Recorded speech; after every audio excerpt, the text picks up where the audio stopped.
साथियों, मेरे को चाहने वाले शुभचिंतक ज़्यादातर लोग कांग्रेस विचारधारा के हैं। ऐसे में मैं कांग्रेस से भी टिकट मांग रहा हूं और मैं ये कह रहा हूं कि मैं भरसक प्रयास कर रहा हूं कांग्रेस के टिकट के लिए। लेकिन अगर कांग्रेस पार्टी मुझे टिकट नहीं दे तो कल से कल ये कांग्रेस बिल्कुल आरोप ना लगाए कि मैं किसी बी पार्टी के रूप में काम कर रहा हूं या किसी नेताओं से किसी से मिली भगत कर मैं चुनाव लड़ रहा हूं।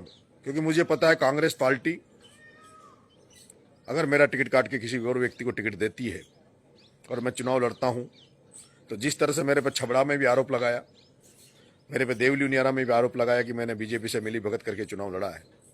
मैंने समय से पहले सारे हाईकमान को और कांग्रेस के पार्टियों के नेताओं को यह अवगत करा दिया है कि मैं कांग्रेसी हूं, कांग्रेसी विचारधारा को मानता हूं और कई दफा कांग्रेस से टिकट मांग चुका हूं। छात्र राजनीति कांग्रेस से एनएसयूआई से चालू की। जब राजनीति में कदम रखा उसके पहले भी मेरे पिताजी ब्लॉक कांग्रेस के अध्यक्ष रहे।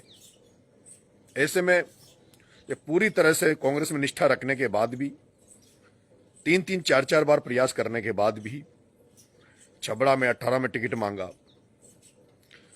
2023 में उपचुनाव में टिकट मांगा, 2 साल लोकसभा में टिकट मांगा, 2 साल लोकसभा में टिकट मांगा, टिकट नहीं मिला। लेकिन नेताओं के समझाने पर फॉर्म वापस ले लिया था। अगर शायद 2 साल लोकसभा में अगर मैं टिकट और फॉर्म वापस नहीं लेता और चुनाव लड़ता तो शायद आज राजनीतिक मेरी पारी आरंभ हो चुकी होती। लेकिन मैं पिछली बातों में ना जाकर अभी भी कांग्रेस पार्टी से अपील कर रहा हूं कि कांग्रेस पार्टी मुझे मौका दे। ऐसा नहीं हो, क्योंकि मैं ये भी कह रहा हूं कि उपचुनाव, अंता का उपचुनाव केवल यहीं तक सीमित नहीं रहेगा।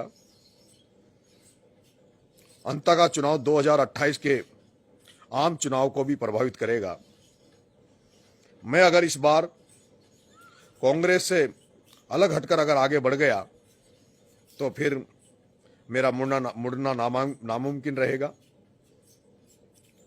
मैं फिर वापस से लौटकर कांग्रेस की तरफ नहीं आ पाऊंगा चाहकर भी, क्योंकि एक बार मैं अगर आगे बढ़ गया तो जो लोग मेरे साथ इस समय रहेंगे उन्हीं की आज्ञा का पालन करूंगा।